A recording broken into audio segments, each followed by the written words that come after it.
Awesome. Thanks everyone for joining as I say again. So we're going to go through the update. There's been a lot of things that have happened.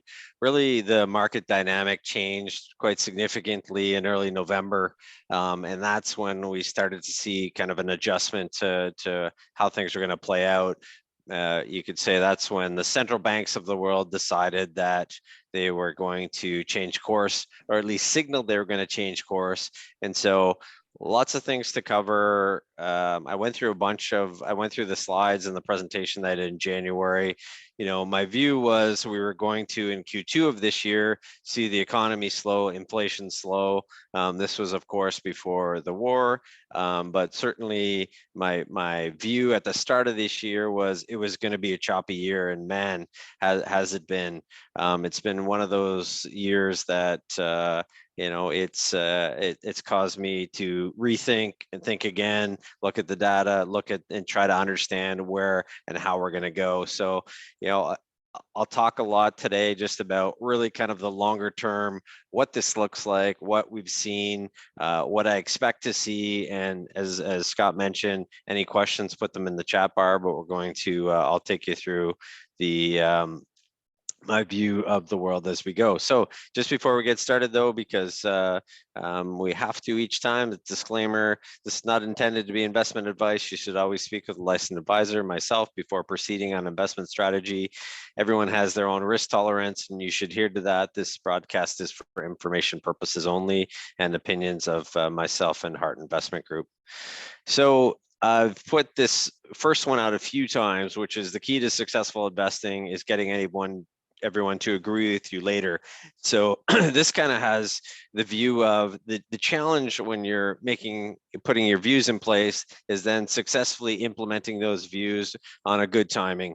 And so as I've got lots of questions this year about the bond market, this is one of the things that I'd reference where I don't think that I'm wrong on the positioning, but it was early with the initial positions and have subsequently added throughout this year.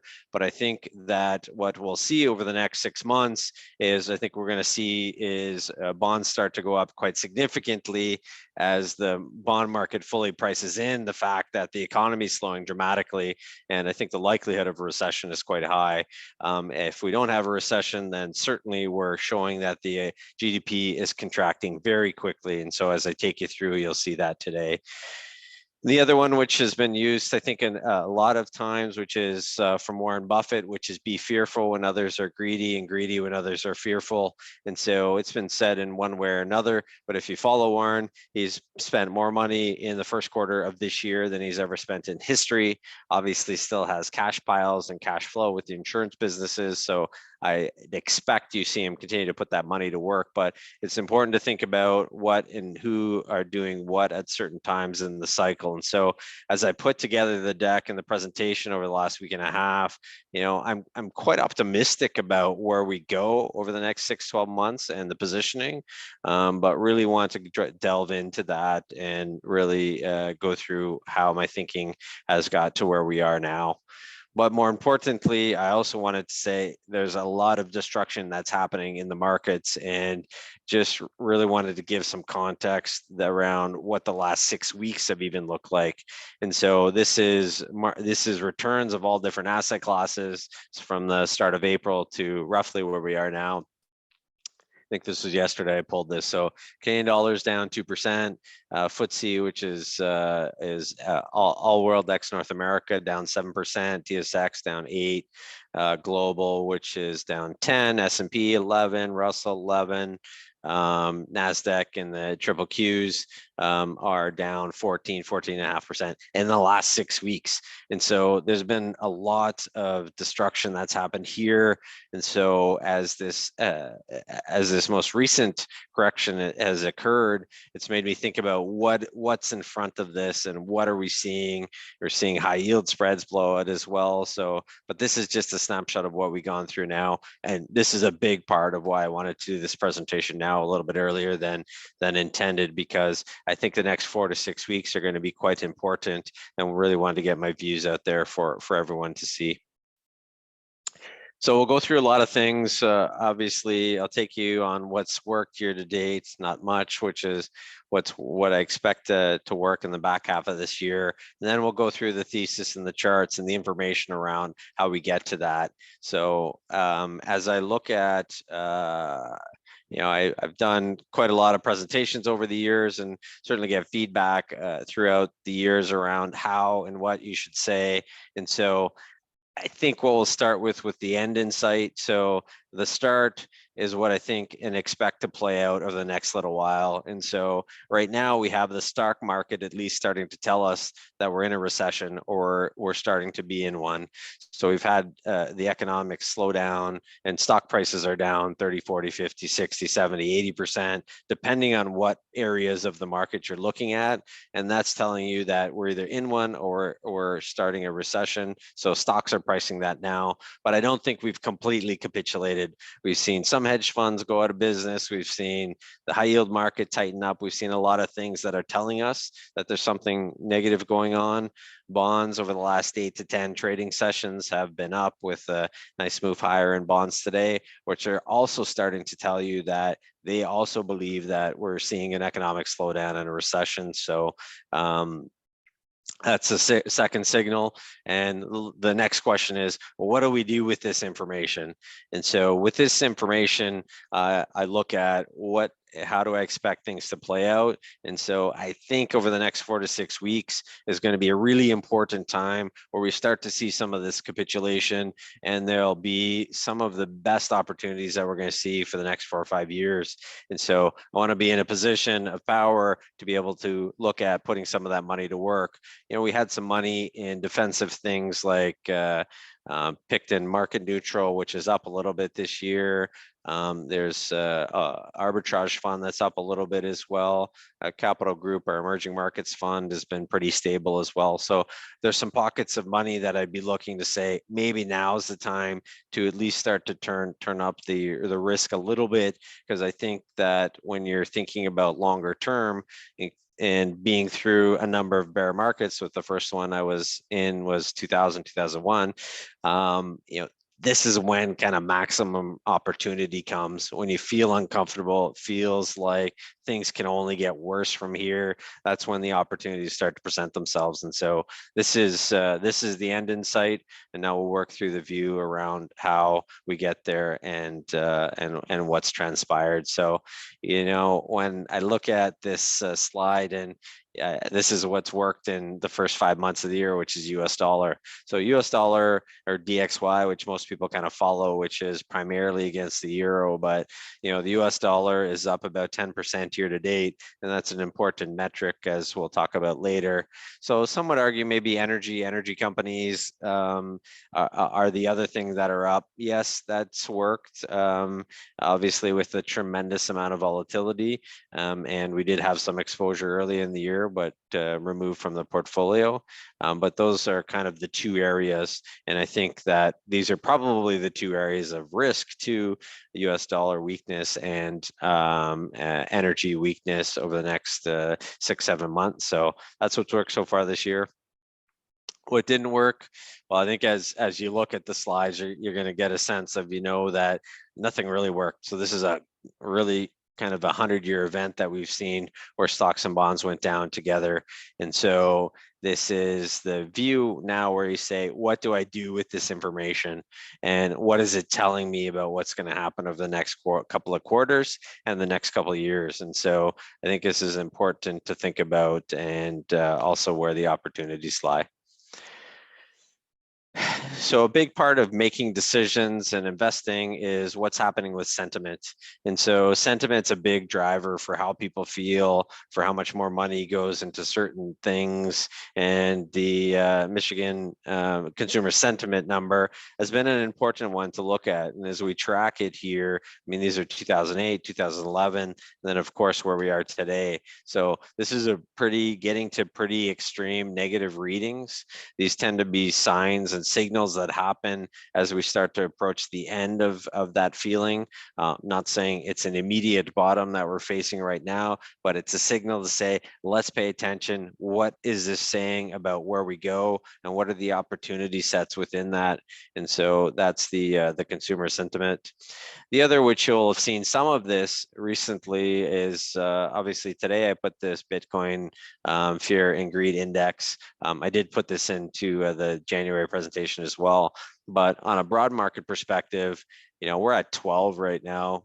Can it get lower? I've seen it marginally lower, but somewhere around the 8 to 12 is about as negative as I've seen it from a longer term perspective. So not saying this is an immediate signal to say we need to take action aggressively today, but it's a sentiment gauge to say that people are feeling uncomfortable about where we are. Same would apply in Bitcoin. And so I'll talk more about crypto as a whole and where and how I think it plays out. But again, extreme negative sentiment readings. And so, and if we further look at what that means too. So this is the Bank of America Global Fund Manager Survey.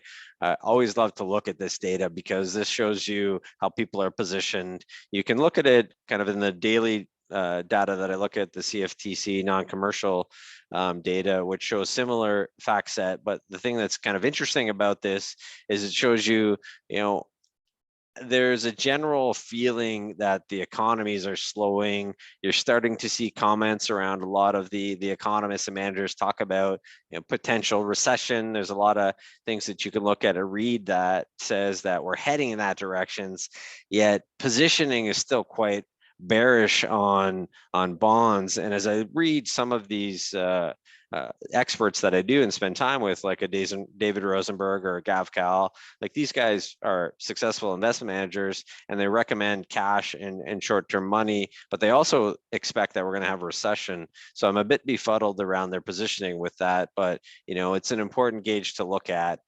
What I think about that, why this is relevant to how portfolios are positioned and why this matters, is when this sentiment shift changes and when we fully kind of come to the conclusion that this is the direction of GDP and maybe inflation as well, but more on GDP, is when the institutional world comes around to this, or the fund managers, which manage trillions of dollars, and they start to allocate to this positioning with the view that we certainly are seeing this, which is recessionary numbers, which ultimately will result in lower yields.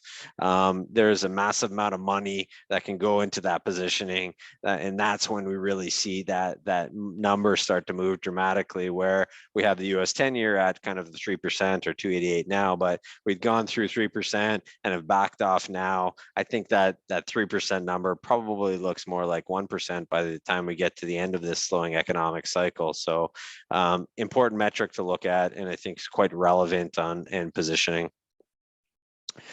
A couple other things that I think about is, people start to ask me about the different types of GDP and inflation. And, if you kind of look at what's happening in the world, everyone's talking about inflation.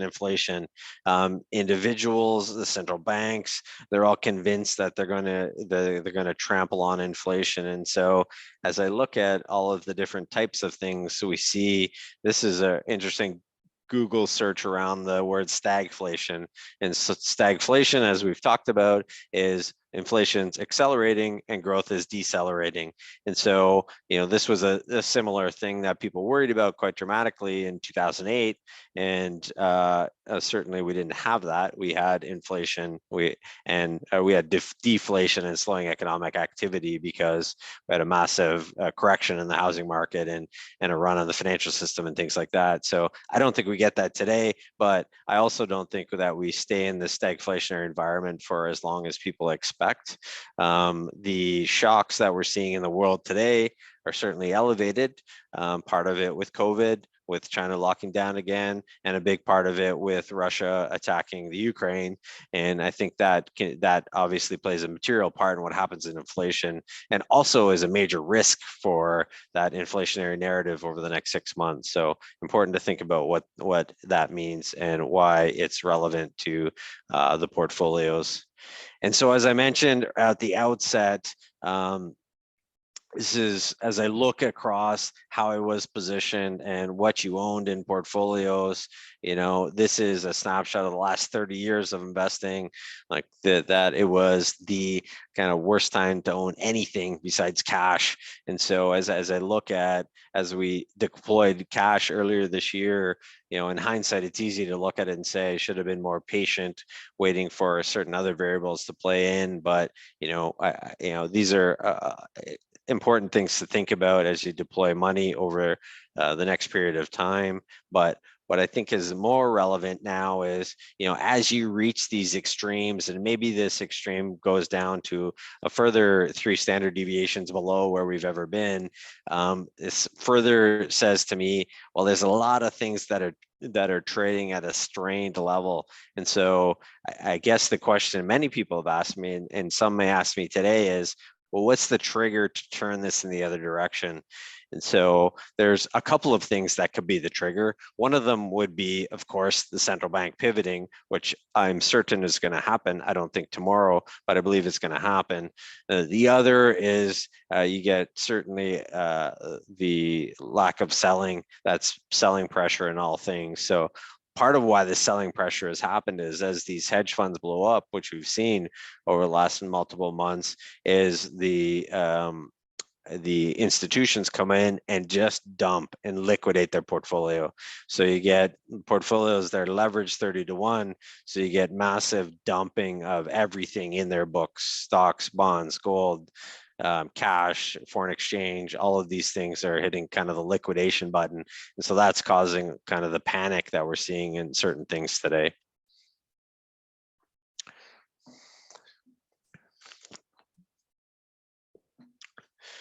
So we get lots of talk, conversations with people about real rates. And so real rates is just the current interest rate minus the inflation rate. And so there's a lot of attention around the historical levels where real rates need to equal X in order for the central banks to do Y. And so I think it's a little bit misconstrued around where things are and why they are where they are.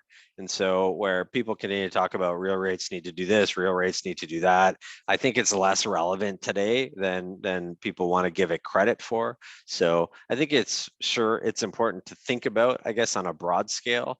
But I think it's more relevant. What's the economy doing? What are the central banks doing as a result of that? And then kind of taking a view around those metrics, as opposed to real rates need to do this in order for the central banks to do Y. And so as we look across what's happened in central bank land, and I continue to talk about this, and they get a lot of attention as a result of the fact that they play a major role in how this plays out, which they did in 2020 as well, which they did in 2018 and 2015 and 2011 and 2008 and 2001.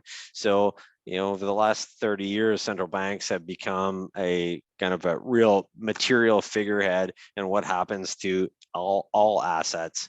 And so as we look across this here, certainly Canada and the US, so US here and Canada, we all know what they've done here, which is raise rates. And we'd expect another rate increase in both Canada and the US in their next meeting, likely 50 basis points. But when this thing starts to look at the inverse, which I believe it'll be the case, which is they'll go neutral, and then we'll start to see quite a bit more green on the screen. That's when you probably see a big uptick in bonds and also risk assets at that time. We have a long way to go before we get there, and I say a long way, I mean a couple of months likely, but it's an important thing to pay attention to and look at. So the other piece I wanted to just touch on, just from a longer term perspective, this is the S&P 500 returns for the since 2000. So when we look at it, it's a compounded rate of return of 4 to 6% over that period of time. And so we've had a couple of years where we've had some big up years, up 20, down 15, kind of these big flows of money up and down. Sometimes it's important to pull back and look at what the longer term numbers look like, and also look at what that's going to mean from a potential market correction that we're in the middle of right now. So I think it's an important metric to look at at those kind of return numbers on a longer term perspective. And so, this is from Macro Alf, which I've referenced a number of times. He used to manage $20 billion in a hedge fund. And so it's an important look at what's happening to credit in the world. And so in my dailies, you've seen some of my comments. In European high yield, there hasn't been a debt issuance in 5 months.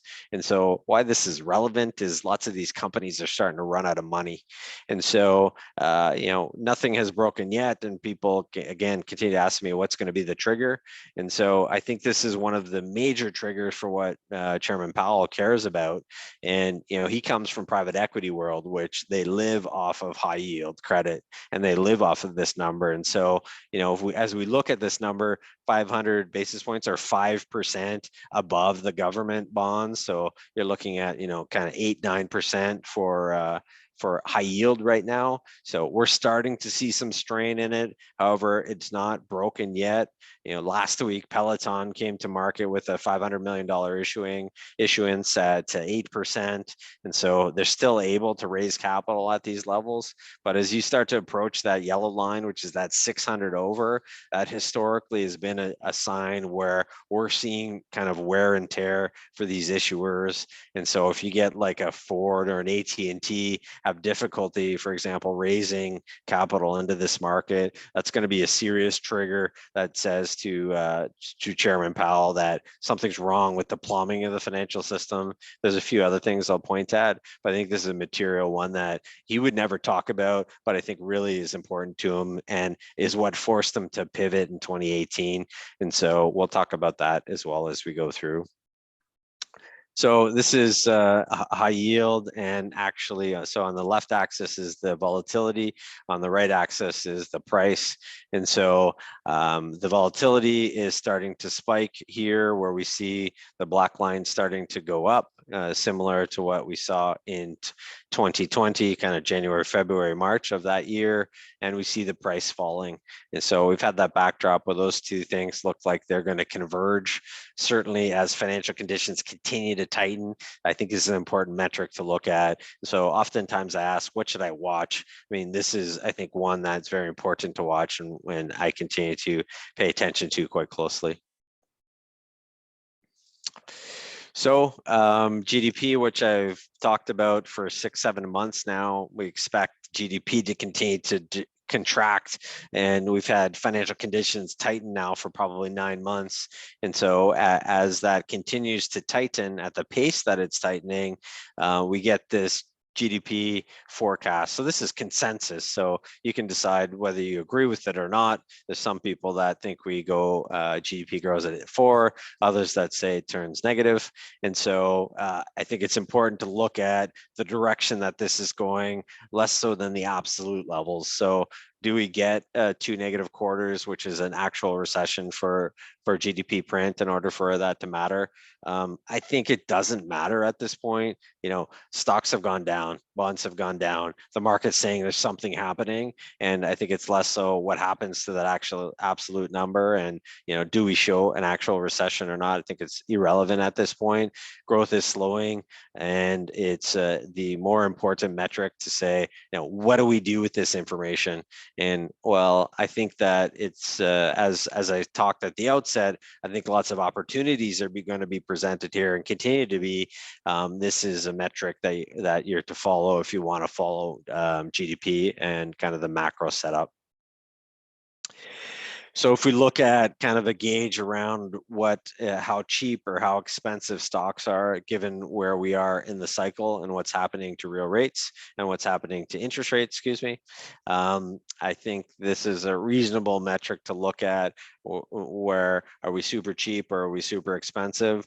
We've seen some jumping around these metrics over the last couple of weeks and quarters, but the trend continues towards moving towards kind of that red line where I think their opportunities will be presented, and I think they're coming a bit quicker than we might expect. So the other areas that I follow is really what's going to happen. And, I follow Hedgeye and Macro 42 and a number of other resources. However, this is out of Macro 42's research piece. And so, you know, in both cases, you have to look and you have the chance to look at the data across all the different countries of the world.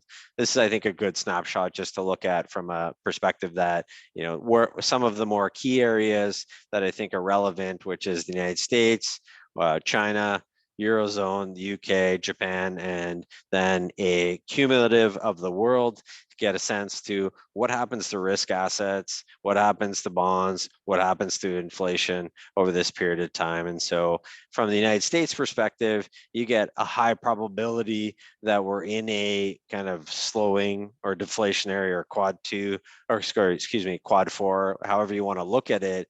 But you have certainly for the next 6 months, and if you look at Hedgeye's data, for the next 12 months, they're predicting we're going to be in this period of deflation. And so, as you look at that and take it on the surface, you think that's certainly something to cause you a super amount of concern, and it is concerning. But as I think about this, if we're in this period where growth is decelerating, what historically has happened in that backdrop is we've seen the yields start to fall. So as yield starts to fall, those bonds start to go up quite dramatically in that backdrop. And so as I think about portfolio positioning, I think you want to be positioned on the front side of that with having good exposure to bonds and treasuries and government bonds and US dollars. And that's, I think, an important place to be. And then on the flip side, when we look at China as an example, they're starting to enter a period of potentially reflation, and they're kind of Goldilocks, or the that period of quad two, which is kind of the growthy part of the cycle. And so China went into this first. Certainly from a COVID perspective, from an economic perspective, and they started to come out of it first, and now we're starting to see the other side of the cycle where they tightened interest rates and have done what a lot of the developed world is doing now, and now they're on the other side where they're saying, okay, we've done enough. Now we're going to stimulate. Things have corrected enough. We're going to stimulate and start to put the economy back in the right direction. So I think it's a unique opportunity to potentially look to increase the risk a little bit. So I think there's kind of multi-positioning that's important to think about right now. And Japan as well continues to muddle along. It's an area that I don't have a lot of interest in having exposure to right now, just because the setup looks like we may have many of the different pieces moving together. We could have stagflation, deflation, inflation. All of those are about equal weighting, which isn't a good risk reward from a portfolio composition perspective. And the other piece that for anyone that's listened to the weeklies or that's talked to me about housing in Canada, it is, I think, one of the key risks that doesn't get as much as attention as I thought it would, given the run up we've had in prices. However, if we look at the piece on the left here, this is the housing price index, Terranet. So National Bank, we actually bought them. So it's the what happened to the price over the last 20 years. And so we've had an interesting run, of course. And so part of this is we look at here, which we saw, the market start to run up as rates were cut into this period of time. And then we saw in 2008, rates got cut, of course, the housing market corrected. And then we saw a massive acceleration as rates went to zero. And the interesting piece is this market has almost completely ebbed and flowed based on what's happened to interest rates. And so I know that's intuitively accurate, but it's important to look at it and see why this is relevant today, because not only has the market accelerated, but our GDP has become increasingly tied to this as a part of our ability to continue to generate revenue in Canada. And so I think this is a material piece that doesn't get enough attention right now. And as rates rise, this will continue to put pressure to the downside on the Canadian economy. And just from a shorter term perspective, I get lots of questions about what is happening in the market. And so we're seeing a pretty quick deceleration in sales. Prices are starting to marginally adjust, but it's the slowdown in sales that goes first. And historically, we've seen somewhere between a 3 and a 9 month lag from rates rising to price contraction. And so right now we're seeing sales slow quite dramatically. And I'll show you a little bit on the different cities in Canada. And so I think this is an extremely important piece to think about, and why I think where we're going, and why I think about why it's important to have exposure to bonds, particularly longer dated ones in both Canada and the US at this point. So this is the April data from a sales perspective. So Canada as a whole, you saw a month over month drop of 12%. If you want to look at Ottawa specifically, it's 13.8%. And then a year over year, obviously is quite dramatic, because Q2 of last year was probably as good as we'll see. And so a deceleration all across the board, I guess with the exception of Alberta.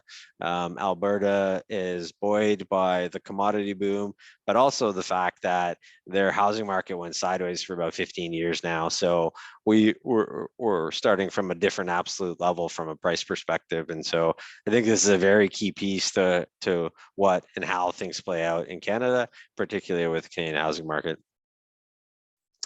So I get lots of conversations around why and what this means, and the consumer looks healthy and balance sheets are healthy and jobs and employment.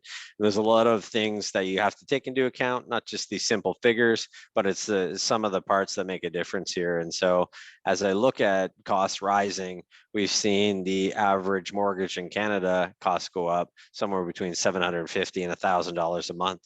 And so why this is relevant is we've also seen an increase of somewhere between $700 and $1,000 a month from a consumption perspective, based on higher food costs and higher energy inputs for the average Canadian. So, we're looking at an increase of somewhere between $1,500 and $2,000 a month in increased cost for the average Canadian, when the average Canadian household makes somewhere in the neighborhood of 48 to 50,000 a year.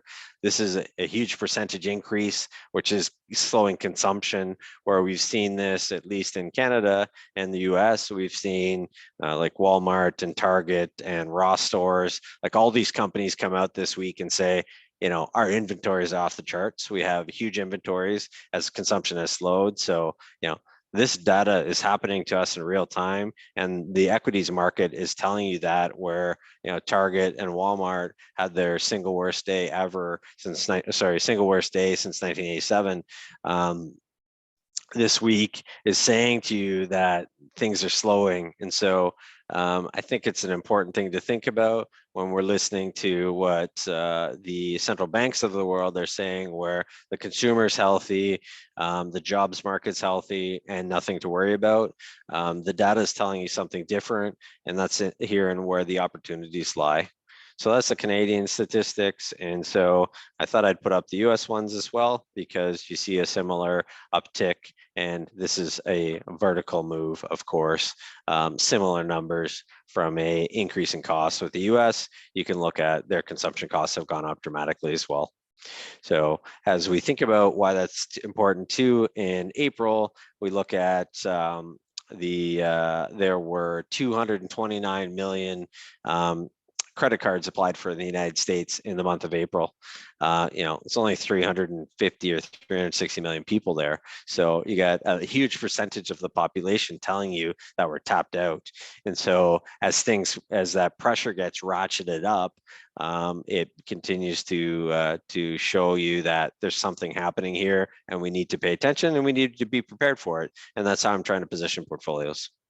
So the other place was jobs. And so, as I mentioned, we saw kind of earlier this year, we kind of saw job wage inflation. We're starting to, I think, get kind of optimistic around the fact that we're starting to see wage inflation, which could be good, which could offset some of the higher costs, but that wage inflation has dropped down below trend again. And we've also seen layoffs starting to happen. And so this is kind of real-time data around layoffs are starting to uptick for the first time in kind of 6-9 months, maybe 12 months. So I think it's important to say, these are the things that are happening at the front. Could it be changed and reversed?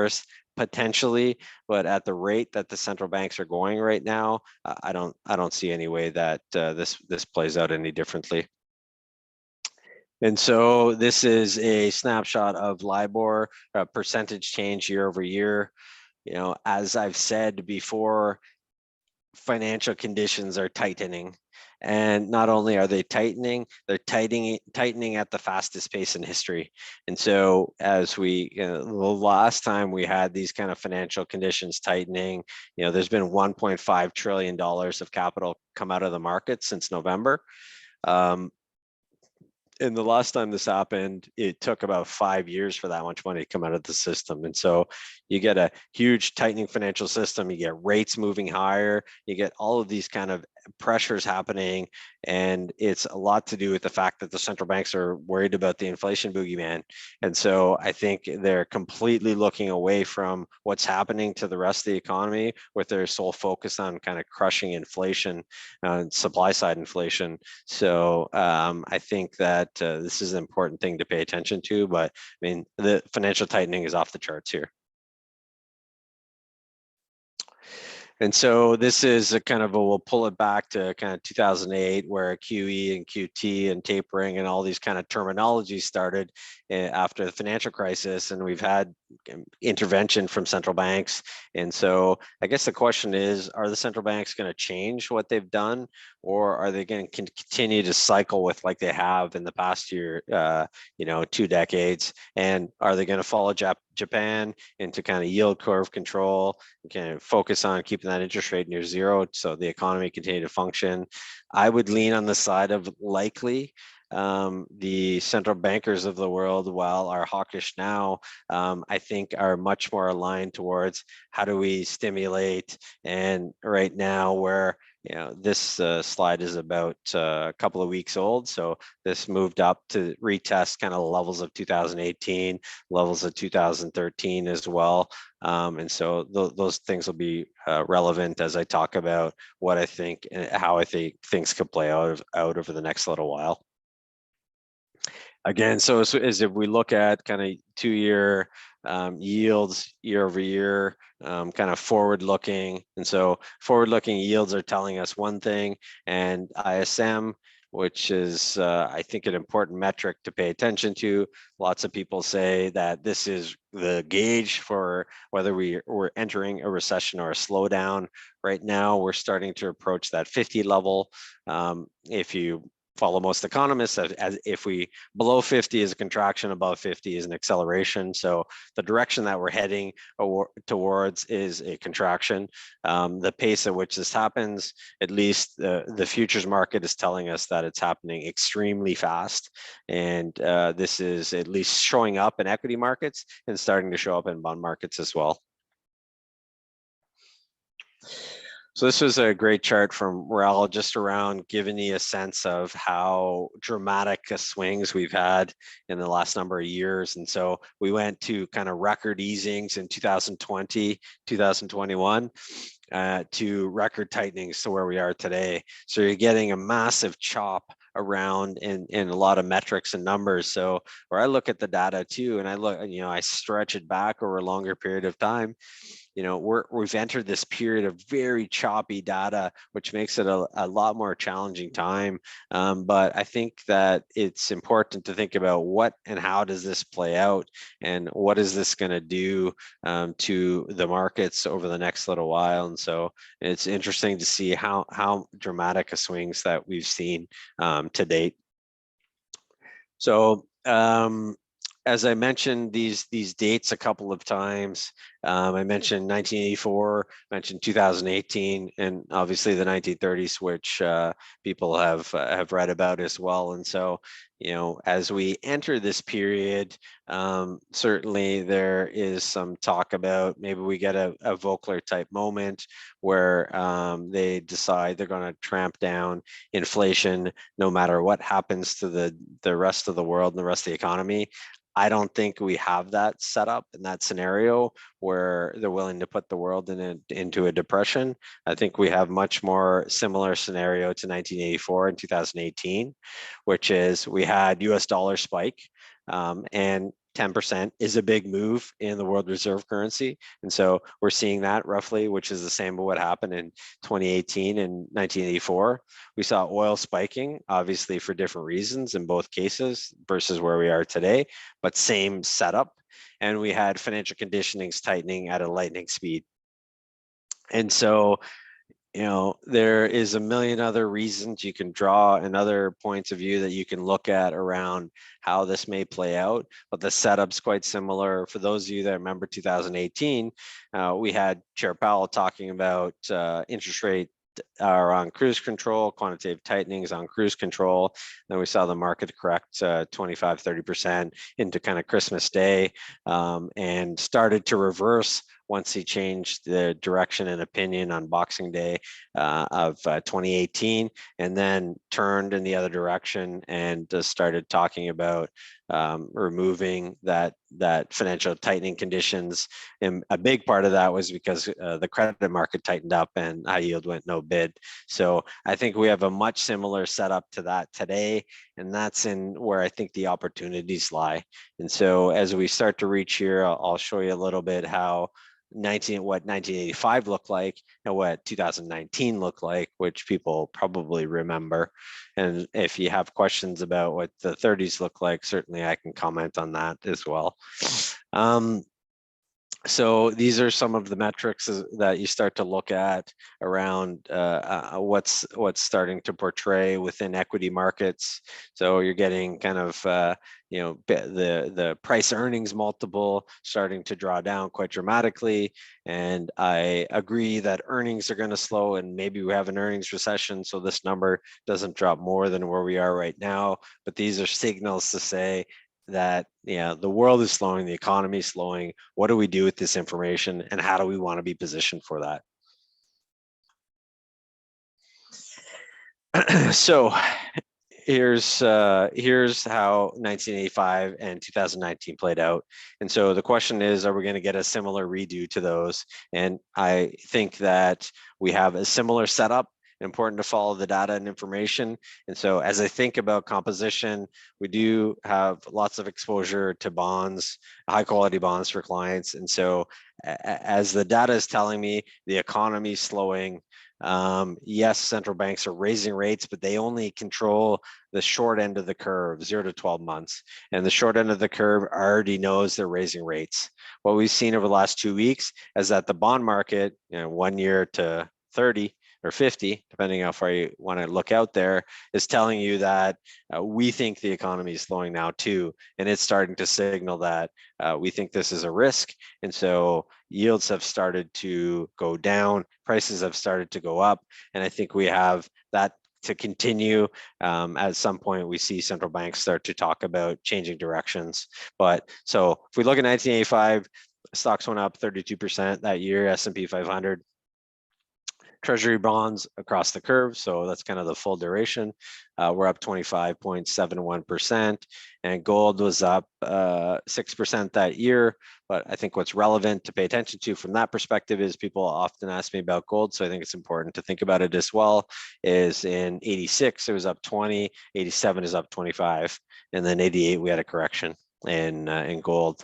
2019 as well, similar. We can look at that data set as well, and that's more short term in nature and partially relevant because Powell was the chairman at the time.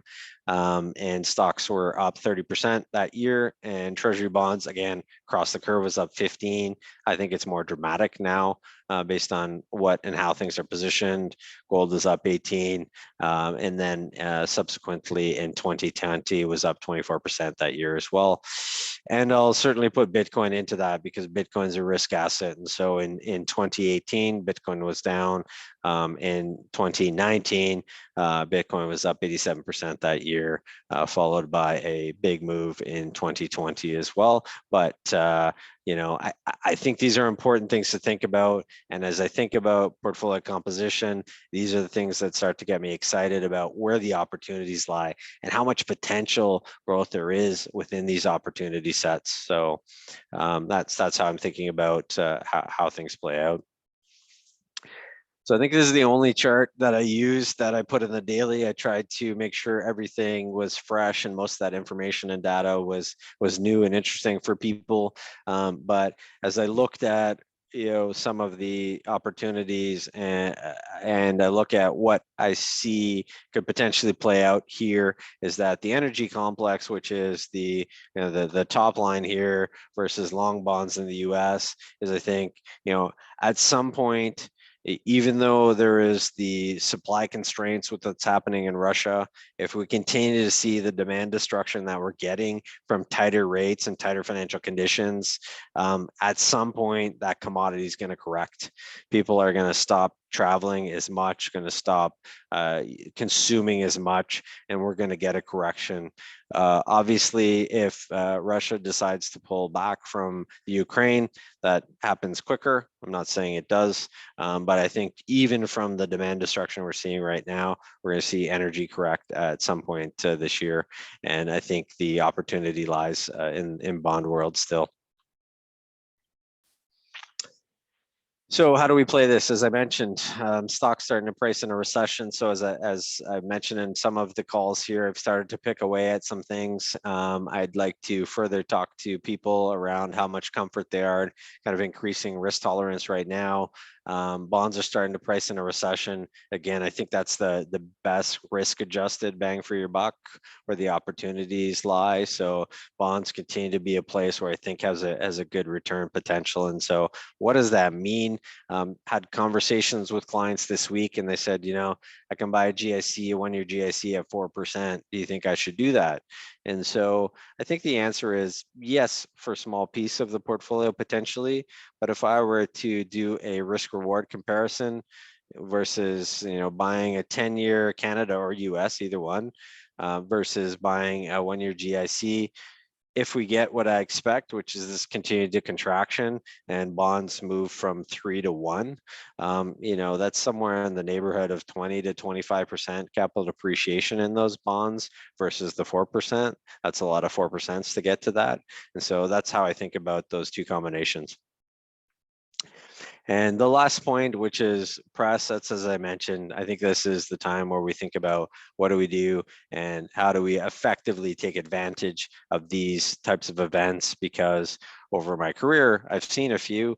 And when I look back, and particularly in 2011 and 2008, I look back at some businesses that I kick myself on looking at and saying, there was an opportunity there. This was a good business that had tremendous upside, good balance sheet, good cash flow. Some of these things are starting to show themselves today, and I think you want to at least be in a position to have some exposure there. So I'm not a giant Amazon fan, of course, for anyone that knows me, and we've spoken about this, but I think a little bit more like Amazon, more like I think about Web3 or blockchain and crypto. I think a lot about it from the perspective of, in 2000, would you have been happy to buy Amazon at $2? And so, I remember that. And I remember thinking at the time, this business, yes, interesting, but they sell books online. Nobody's going to care about that. And so, you look at some of the opportunities that are similar to that today. This is a 100x move in your money. And so you look at some companies, and I think there's 100x move potential in some of the stocks that are out there today. It's hard to believe, it's hard to think about, but I think it's irrelevant to think about what we're going through and where the opportunity set is, and how do we position for that. So jobs continues to be something that I guess I think about really based on demographics. And so demographics continue to be, I think, detrimental to some extent from the perspective that the population is aging. I think, yes, that the Millennium data group is a bigger cohort than the kind of the current workforce, and so that number is going to help a little bit. But I think the only way we're able to continue to see the kind of the setup that we've had from a economic perspective over the next little while is we're going to see this continue to this industrial robot population, whether you like it or not, is growing at a rapid pace, and I think it continues to be deflationary to the world, and something that I think we need to think about.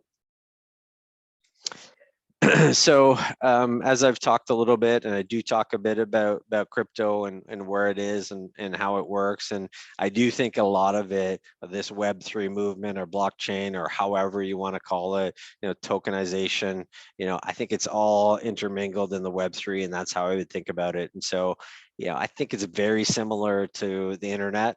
And so when we look at comparisons, we look at the adoption of the internet versus the adoption of crypto. And so we're seeing a huge acceleration still. And even though we've gone through this period of price contraction, we're seeing the adoption continue to advance. And I think it's relevant when we think about how that curve evolves and what it looks like.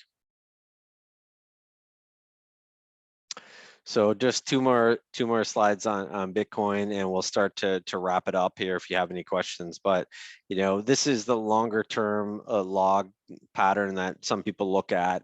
And so as assets move up and down through the band, you get kind of an overshoot to the top standard deviation and an undershoot to the bottom standard deviation. But if you believe that adoption continues at the pace that we've seen, which I believe we do, the trend lines as you look at them here, not saying we get to 600,000, who knows what that number looks like, but I do believe the adoption curve is continuing to advance. And you look at these companies starting to take it as payment. As I mentioned last week, Gucci, they take multi-cryptocurrency as payment in their store. And so I still think this continues to advance. Yes, we saw Luna blow up in UST, and yes, there's going to be more of these coins go to zero. But as I think about how it evolves, I do think Bitcoin and Ethereum play a major role in this blockchain as we advance. Even people have talked to me about tokenization. I think it's very interesting. It's got to sit on some kind of blockchain, and presently that's Ethereum. And so I think this continues to advance as the technology gets better and better, and the security gets better and better. And so as we think about what's happened to kind of price pressure and crypto here, this is just a view at the big volumes. And so we've seen some selling pressure, and part of that as a result of hedge fund liquidation, where you get just mass liquidation into the market, and that's put some pressure here into crypto. And not saying it's over, and there's probably more, but I think it's a signal to show when things turn the other way, the momentum starts to go in the other direction. And also, if we look globally, and I talked a lot about Canada, the US, and a lot of that's really relevant to us here, but we look at the rest of the world, and there's companies all over the world that are looking to develop. And most of these businesses that are advancing and succeeding have a tilt towards, we'll call it metaverse or Web3 or technology, like how to make systems a little bit better and more advanced in cyber and security. India continues to be a country that I think has tremendous potential. Here's just a snapshot of some of the technology businesses that they're succeeding on. So I think there's lots of growth opportunities starting to be presented here, and I'd like to continue to push in the direction of let's be positioned for what I think happens, which is a pretty material recovery. And I'm starting to think about what that means and how aggressive we are over the next, we'll say, 3 weeks to 3 months. So there's great things ahead from that perspective. And so as I wrap up, before there's any questions here, as I mentioned before, the key to successful investing is having everyone agree with you later. And so why that I think is important is looking forward is really tough, but I use the data set that's been provided. I look at the economic numbers, I look at the inflation numbers, I look at a lot of the businesses and countries and ETFs and bonds and say, what's the most likely outcome here? And the most likely outcome is economy and GDP continues to contract, and ultimately that's going to drive rates lower. And I think you get a really solid risk reward from owning bonds right now. But at the same time, which is a tough thing to think about, there's a lot of companies that have been kicked to the curb here and present good opportunities, including like the biotech sector, which is down 70% from its peak. These are opportunities to look at and say, what's the downside upside ratio? And they're starting to get very attractive. And so as Warren Buffett says, be fearful when others are greedy and greedy when others are fearful. And so, we're starting to see those things today. We're starting to be quite keen and excited about what's ahead of us here, and look forward to continue to having further conversations with all of you, and think I'm optimistic about where we're positioned and what we're doing. But I'm quite optimistic about what the portfolios look like. The economy, I think, challenged, but portfolios are positioned for that challenge that's ahead. So thanks everyone for listening. That was a long ramble. And Scott, I don't know if we had any questions pop out as we went through that. We did not have any questions. Not surprising. That was a lot of great material there. I think it hit just about every point. So yeah, I think we'll just wrap it up there. Again, if you come up with something later, or you're watching the video of this later and you have any questions at all, certainly just reach out to Ben, and we can either set up a time or just email the question. He'll get back to you as well. Okay, Ben, anything else you want to add before we get going here? That's it. Thanks everyone for joining on beautiful Friday afternoon, and look forward to our future conversations. Yep, long weekend, so I believe we're closed on Monday. So if there's anything, we'll talk to everybody on Tuesday. Sounds good. See you Thanks. soon. Bye now. Bye.